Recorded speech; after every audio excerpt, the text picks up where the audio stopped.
Freedom Fighters, I'm coming back at you with another one, which would normally be a Friday weekly wrap up, but I'm gonna do something a little different. I'm not sure if I'm gonna continue the weekly wrap ups, because, like I said, man, I'm not even really catching up with the news anymore. I really don't care about all this garbage, that's going on. I mean, it's just like, it's not really grabbing my attention.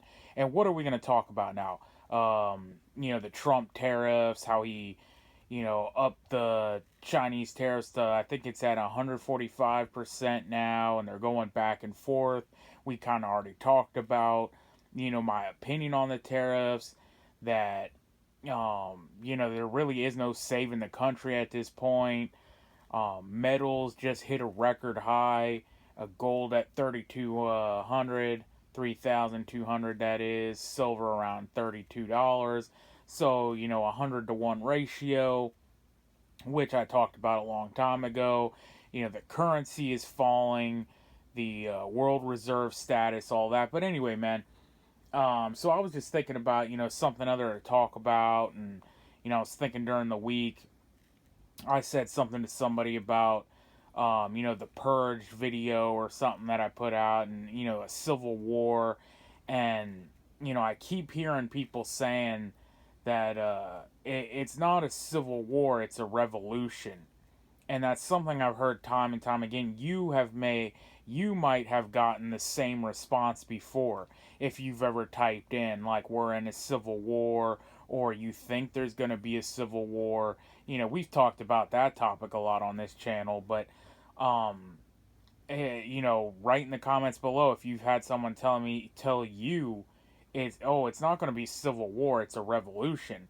And I was kind of thinking about that, and I was like, all civil wars are, basically revolutions. And they say, oh, it's not against, the people, it's against the government. And I try to explain, we are a government of the people. So, if you go to war with a government, um, that's of the people. And then I got another comment one time that says, just because you go to the war with the government doesn't necessarily mean it's a war with the military. And I was like, what do you think? The military is just gonna stand by? See, this is all that kind of like Q-tard hopium.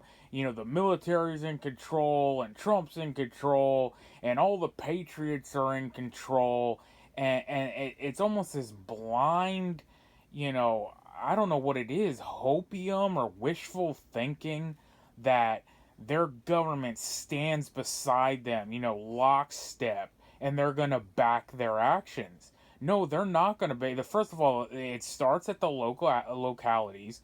The police are not going to back your actions. That's what I was talking about in my previous video, the purge, or a civil war style, thing.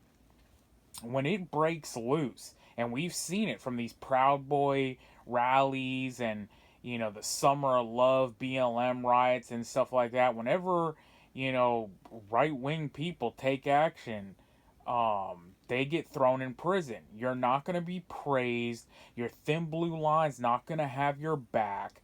And then you put it on a larger scale.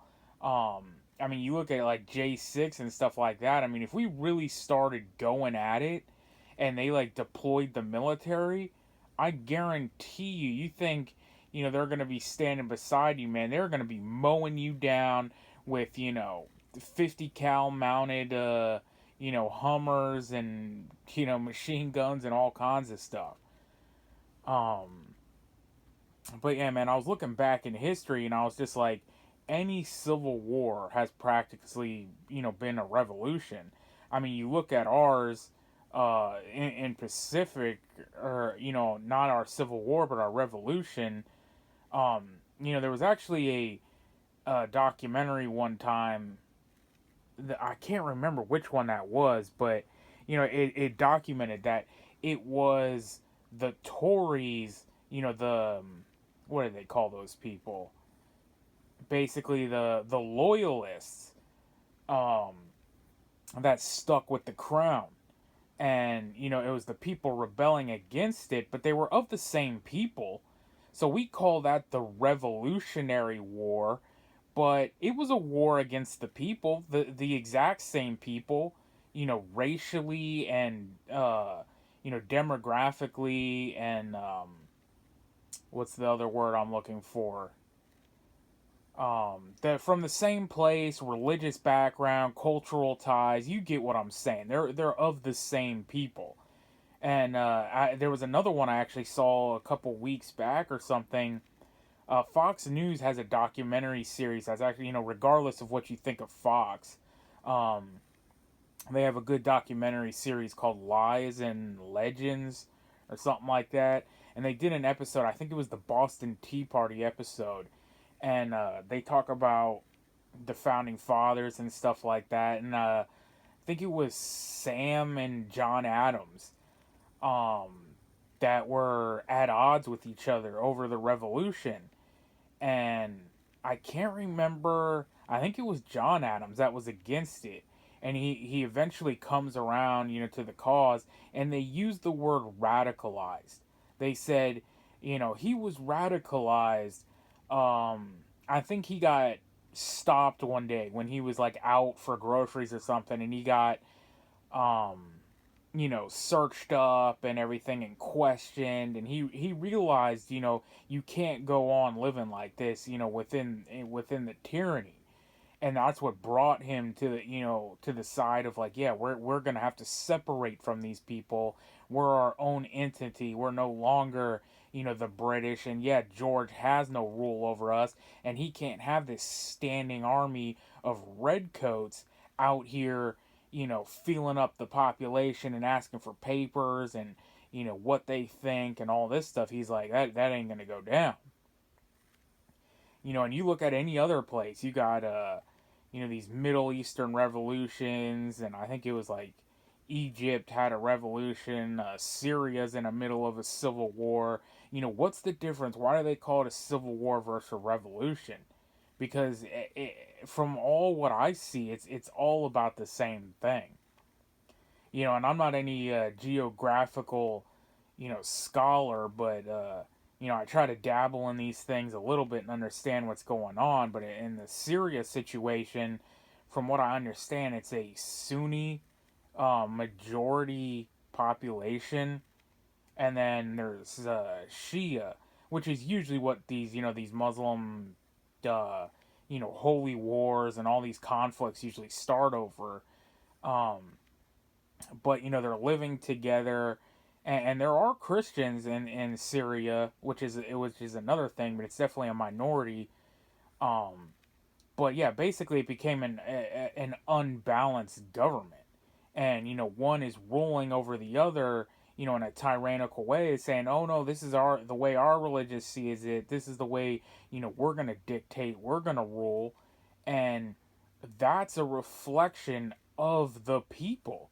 So that's what I'm saying. The government is of the people. So in there they have the Sunni majority, and they're ruling like Sunnis. So of course the Shias have a problem with it.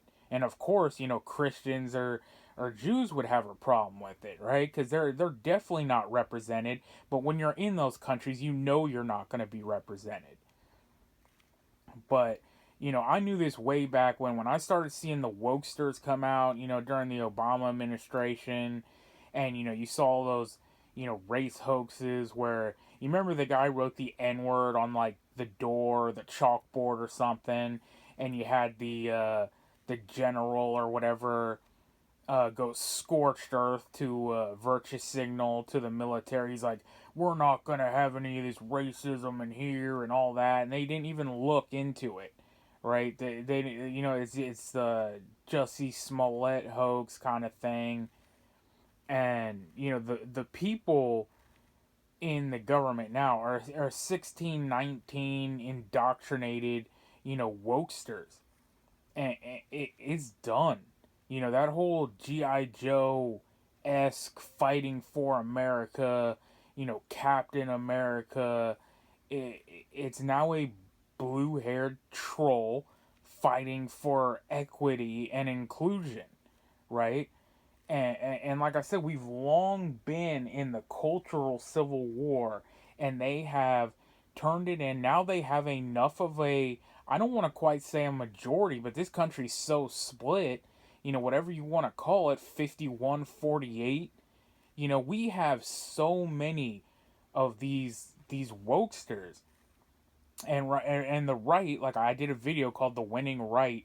They often make a mistake saying, these people don't actually exist, and it's all voter fraud, and it's illegals, and dead people voting and all this stuff. And sure, that exists. Sure, there's some of that. And I think Trump just signed something, or something in the census, or voter registration, and Tim Pool wrote a video saying the Democrats will never win again. And again, it's because they think these people don't actually exist, and with these numbers that they're not going to be able to vote out Republicans.